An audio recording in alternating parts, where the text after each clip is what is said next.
Hello friends, welcome to engineering express. आज के हम इस लेक्चर में डिस्कस करेंगे क्लासिफिकेशन ऑफ ऑपरेटिंग सिस्टम। ये हमारा ऑपरेटिंग सिस्टम सीरीज का सेकेंड लेक्चर है, यूनिट 1 इंट्रोडक्शन का। जैसा कि आपको पता है कि हमने अपने प्रीवियस लेक्चर में डिस्कस करा था ऑपरेटिंग सिस्टम क्या होता है एंड इट्स फंक्शंस बहुत डिटेल में। आज के हम लेक्चर में डिस्कस करेंगे classification of operating system, batch, interactive, time sharing, real time system, processor, multi user, multi process, multi threaded. ये सारे हमारे जो हैं वो क्लासिफिकेशन ऑफ ऑपरेटिंग सिस्टम है। क्लासिफिकेशन बोलें या टाइप्स बोलें, सेम ही चीज़ है। सबको हम एक एक करके डिस्कस करेंगे लेक्चर बाय लेक्चर पूरे डिटेल में। So let's start. आज का हमारा टॉपिक है क्लासिफिकेशन ऑफ ऑपरेटिंग सिस्टम। मतलब पहला टाइप है हमारा ऑपरेटिंग सिस्टम का बैच ऑपरेटिंग सिस्टम। स्टार्ट करने से पहले I want to request you all कि आप सब एक डायरी और एक पेन लेकर बैठ जाएं, ताकि आप बीच बीच में आपको कोई डाउट आए तो आप लिख सकते हैं, आपको कोई वर्ड समझ नहीं आए तो आप उसको साइड में लिख सकते हैं, आपको कहीं कोई बोनस पॉइंट मिले एक्सप्लेनेशन के दौरान तो आप लिख सकते हैं। ठीक है, तो वो आपके लिए बहुत ज़्यादा बेनिफिशियल रहेगा। तो अब स्टार्ट करते हैं हम। अब सबसे पहले हम समझते हैं हमारे दो कीवर्ड्स, जॉब एंड बैच। अब जहां पर भी जॉब का वर्ड का यूज करेंगे तो जॉब से क्या मतलब है? जॉब से मतलब है हमारा program plus input data plus instruction. इन तीनों के मिक्सचर को हम जॉब बोलेंगे। अब बैच से क्या मतलब है? बैच होता है हमारा collection of jobs with same needs. Job को आप एक तरीके से टास्क भी बोल सकते हैं जो यूजर को परफॉर्म करना है अपने सिस्टम में। तो ये एक तरह का टास्क है। और बैच जो हुआ वो हुआ हमारा collection of task with same need. Suppose हमारे 2-3 टास्क हैं जिनकी नीड सेम है, तीनों को ही मेमोरी को एक्सेस करना है, तो तीनों हमारे सेम बैच में होंगे। तो बैच हुआ हमारा collection of jobs with same need. आपको जो डायग्राम में दिख रहा है, ये डायग्राम बहुत इंपॉर्टेंट है, आप जरूर अपने आंसर राइटिंग में बनाकर आइएगा। These are the bonus points जिसका इम्प्रेशन बहुत अच्छा जाता है एग्जामिनर पे। तो हम स्टार्ट करते हैं। हमारे फर्स्ट पॉइंट है the user of batch operating system do not interact with the computer directly. अब जैसे कि आपको इसमें दिख रहा है कि सपोज इधर हमारा यूजर है ना, और यहाँ हमारा सिस्टम है। तो जो यूजर है वो सिस्टम को डायरेक्टली इंटरेक्ट नहीं कर सकता, सिस्टम से डायरेक्ट बातचीत नहीं कर सकता। उसको एक ऑपरेटर लगेगा बीच में, उसको एक ऑपरेटिंग सिस्टम लगेगा बीच में।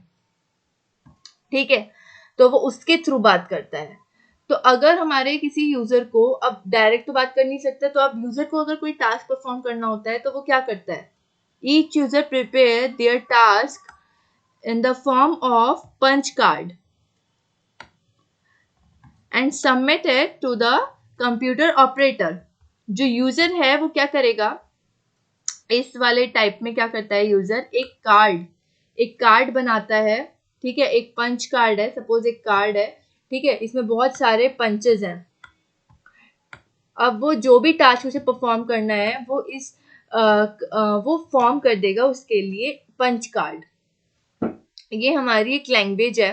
ठीक है, कि अगर लाइट जा रही है तो बाइनरी नंबर 1, अगर लाइट नहीं जा रही है तो बाइनरी नंबर 0। तो अब हमारे सिस्टम में होता है पंच कार्ड रीडर। अब इस कार्ड को वो अपने पंच कार्ड को, जिसमें कि उसने बता रखा है कि उसका टास्क क्या है, उसे वो सबमिट कर देगा पंच कार्ड रीडर में, इंसर्ट कर देगा। अब पंच कार्ड रीडर उसमें रीड करके समझ जाएगा कि उसका टास्क क्या है।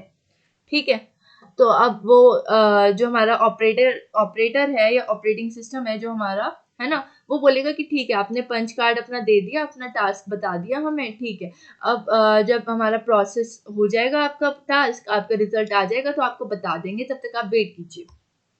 ठीक, अब अपने जो पूरा सिस्टम है उसको, मतलब पूरा प्रोसेस का जो पूरा सिस्टम है उसको स्पीड अप करने के लिए जो ऑपरेटर है हमारा, है ना, वो क्या करेगा, जो हमारे टास्क हैं, जो हमारे टास्क हैं जिनकी नीड सेम है, उनको वो एक बैच में डाल देगा।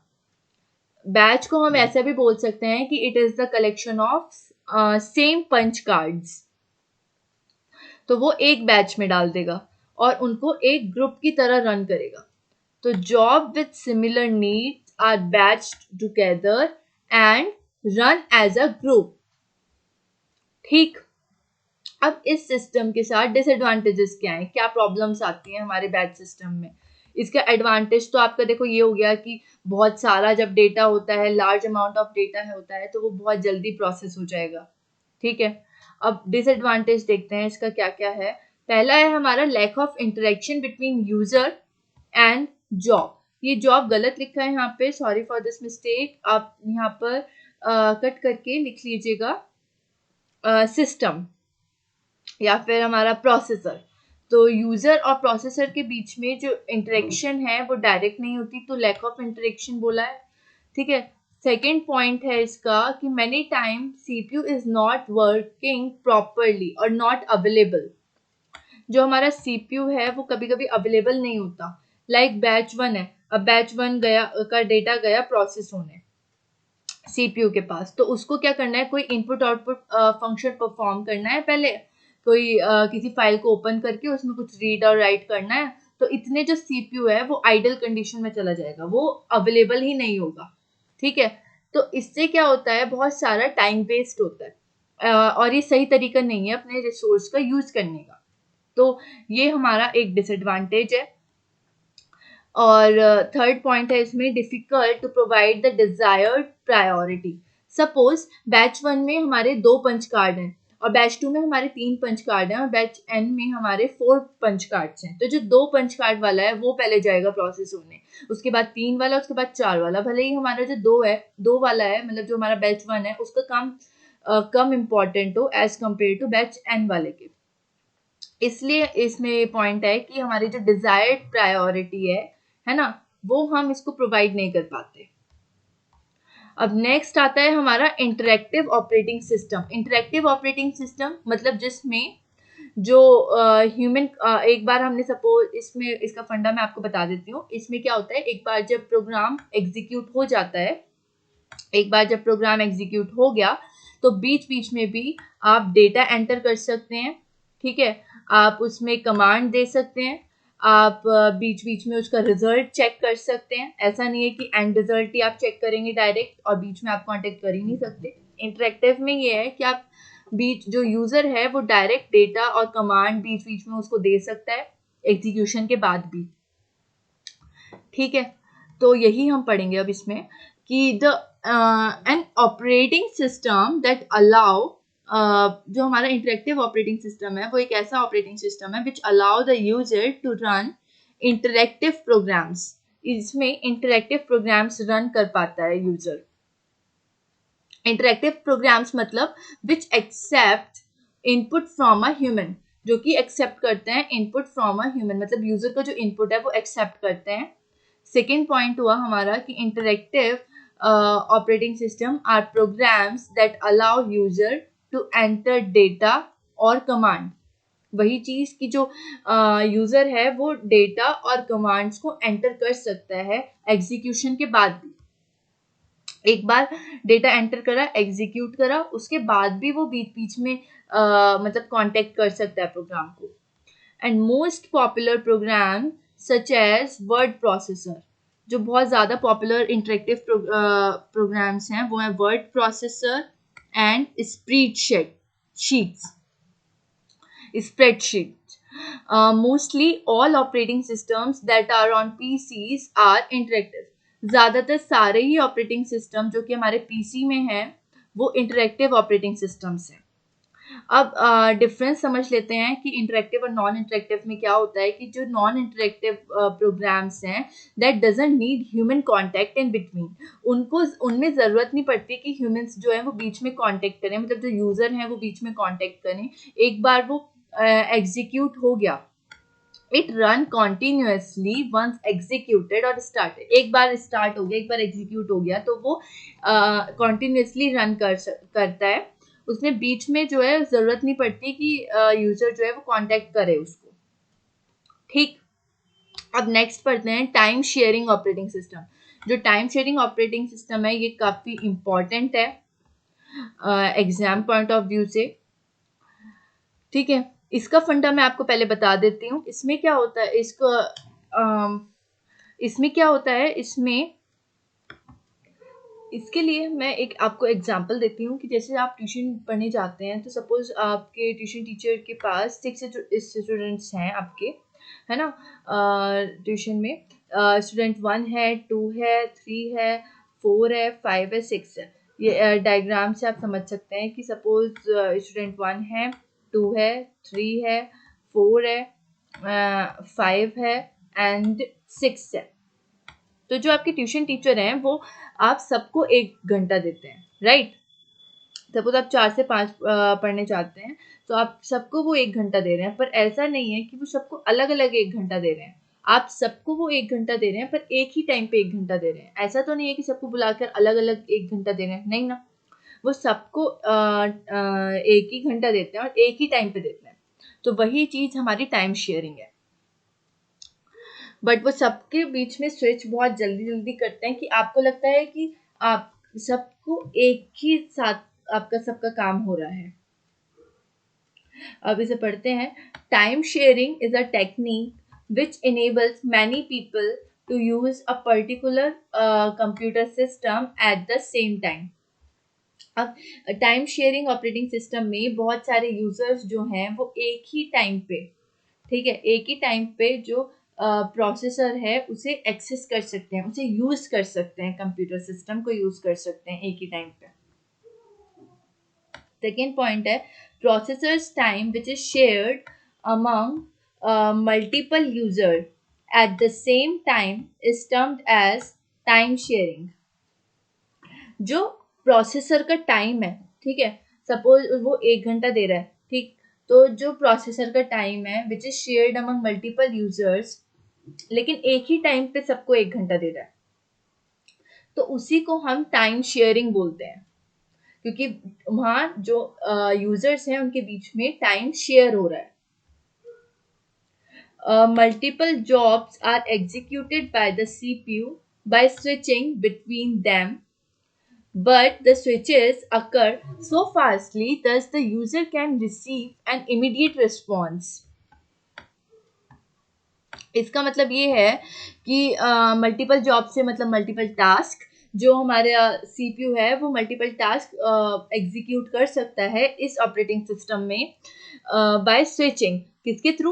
बार बार उसमें स्विच करने, बार बार स्विच करके डिफरेंट बहुत सारे टास्क एक ही टाइम पे वो एग्जीक्यूट कर सकता है। वो जो स्विचेस हैं वो इतने फास्ट होते हैं कि आपको लगता है कि आपका सारा काम एक ही मतलब एक साथ हो रहा है।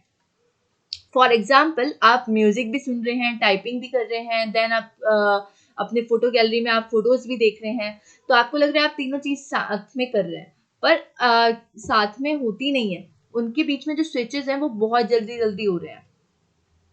जैसे आपका पहले आप म्यूजिक चल गया 2 सेकंड के लिए, फिर वो स्टॉप हो गया, फिर आपका टाइपिंग हो गई 2 सेकंड के लिए, वो स्टॉप हो गई, फिर फोटोज आपने देख लिए 2 सेकंड के लिए, वो स्टॉप हो गए। तो ऐसे ऐसे बार बार चलता रहता है जब तक आपका मतलब टास्क कंप्लीट ना हो। तो उनके बीच में जो स्विचेस हैं वो बहुत फास्ट होते हैं और आपको एकदम इमीडिएट रिस्पॉन्स मिलता है। अब इनका एडवांटेज देखते हैं। एडवांटेज क्या है? पहला है to provide the advantage of quick response, वही जो अभी मैंने बताया कि आप यूजर जो है उसको बहुत क्विक रिस्पॉन्स मिलता है। सेकेंड है हमारा अवॉइड डुप्लीकेशन ऑफ सॉफ्टवेयर, कोई सॉफ्टवेयर डुप्लीकेशन को अवॉइड करता है ये, ठीक।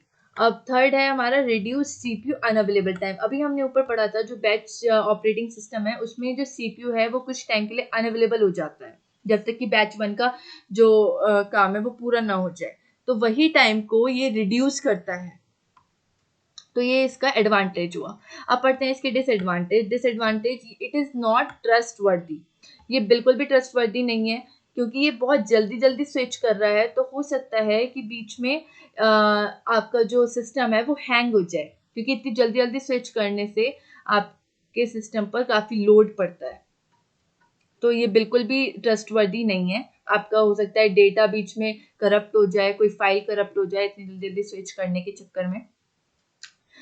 सेकेंड है इसका problem of data communication. Third है हमारा users program and data are not completely secured. जो यूजर के प्रोग्राम है, जो उसका डेटा है, वो पूरी तरीके से सिक्योर नहीं रहता इस ऑपरेटिंग सिस्टम में।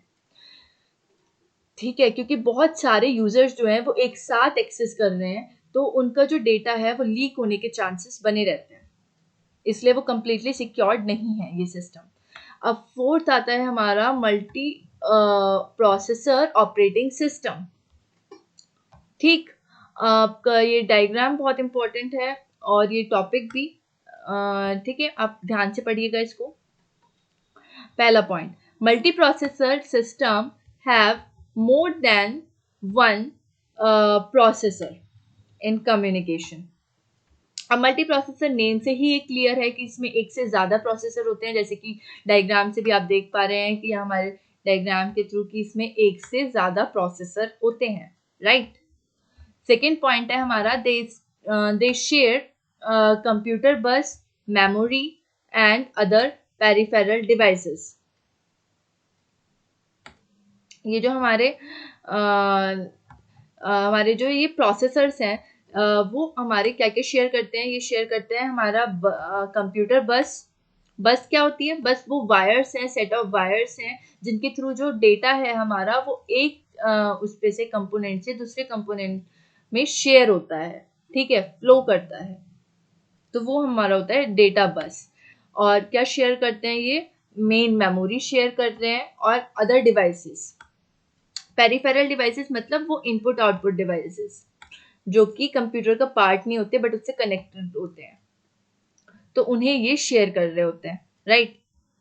अब थर्ड है हमारा पॉइंट इसमें कि these type of systems are used when very high speed. These type of systems are used when very high speed is required to process large volume of data। ये system वहाँ पर use होते हैं जहाँ पे बहुत हाई स्पीड रिक्वायर होती है, किस लिए? To process large volume of data, बहुत बड़े वॉल्यूम ऑफ डेटा को प्रोसेस करने के लिए जहाँ पे हाई स्पीड रिक्वायर होती है वहाँ पर ये सिस्टम यूज होते हैं। अब हमारा ये जो मल्टी प्रोसेसर ऑपरेटिंग सिस्टम है ये हमारे दो टाइप के होते हैं। पहला है हमारा सिमेट्रिक मल्टी प्रोसेसिंग और दूसरा है हमारा एसिमेट्रिक मल्टी प्रोसेसिंग। अब सिमेट्रिक क्या होता है? सिमेट्रिक होता है हमारा in this each processor run same copy of operating system and processor. पहला पॉइंट है हमारा कि each processor run same copy of operating system. तो मतलब अगर आपके पास सपोज इस डायग्राम को ही ले लें, आपके पास दो प्रोसेसर हैं CPU 1 एंड CPU 2, तो दोनों ही सेम ऑपरेटिंग सिस्टम को सेम टास्क परफॉर्म कर रहे हैं, same copy of operating system को एक्सेस कर रहे हैं, ठीक है, सेम ही टास्क परफॉर्म कर रहे हैं, दोनों सेम लेवल पे हैं। सेकेंड पॉइंट है हमारा कि जो प्रोसेसर है it communicate with one another as needed. इनको बीच बीच में जरूरत पड़ती है कि आपस में बातचीत करने की। जो सिमेट्रिक ऑपरेटिंग सिस्टम है इसमें जो हमारे जितने भी हमारे प्रोसेसर्स हैं वो आपस में बातचीत कर सकते हैं, क्योंकि उनको बीच बीच में ऐसे जरूरत पड़ती है, नीडेड होता है। एंड लास्ट पॉइंट है कि all CPU share common memory. जितने भी हमारे प्रोसेसर्स हैं वो कॉमन मेमोरी शेयर करते हैं, ठीक। अब हम पढ़ते हैं कि एसिमेट्रिक क्या होता है। सिमेट्रिक तो हमने समझ लिया। अब एसिमेट्रिक होता है हमारा कि in this each processor is assign a different task. Suppose आपके पास दो प्रोसेसर हैं तो CPU 1 के पास टास्क 1 होगा और CPU 2 के पास टास्क 2 होगा, मतलब दोनों के पास डिफरेंट टास्क होंगे, वो दोनों डिफरेंट टास्क परफॉर्म कर रहे होंगे। सेकेंड पॉइंट है इसका कि processor doesn't need to communicate. इन्हें आपस में बातचीत करने की कोई ज़रूरत नहीं पड़ती। ठीक, अब थर्ड लास्ट पॉइंट है इसका कि they are controlled by master processor. They are controlled by master processor. Suppose 5 processors हैं आपके सिस्टम में, तो 4 प्रोसेसर्स आपके नॉर्मल हैं और जो 5th प्रोसेसर है ना, वो हमारा मास्टर प्रोसेसर है। तो जो मास्टर प्रोसेसर है वो कंट्रोल करेगा बाकी 4 प्रोसेसर को। तो हम ये कह सकते हैं कि एसिमेट्रिक में मास्टर स्लेव रिलेशनशिप भी फॉलो करता है। जो हमारा asymmetric multi processing operating system है वो मास्टर स्लेव रिलेशनशिप फॉलो करता है। ये हमारा एक बोनस पॉइंट रहेगा इसके लिए। सो गाइस, आज का लेक्चर हमारा यहीं पे कंप्लीट होता है। Please share your honest feedbacks in comment section. आप बताइएगा ताकि मैं अपने आप को और इम्प्रूव कर सकूं। और आज का लेक्चर आपको अच्छा लगा हो तो please share and subscribe my channel and please press the bell icon for further video lectures. आज के लेक्चर के नोट्स आप टेलीग्राम ग्रुप से डाउनलोड कर लीजिएगा, वो बिल्कुल फ्री ऑफ कॉस्ट है। टेलीग्राम ग्रुप का लिंक आपको हमारे डिस्क्रिप्शन बॉक्स में मिल जाएगा। सो आज के लिए बस इतना ही। Thank you and have a nice day. मिलते हैं नेक्स्ट लेक्चर में with the next topic. Thank you.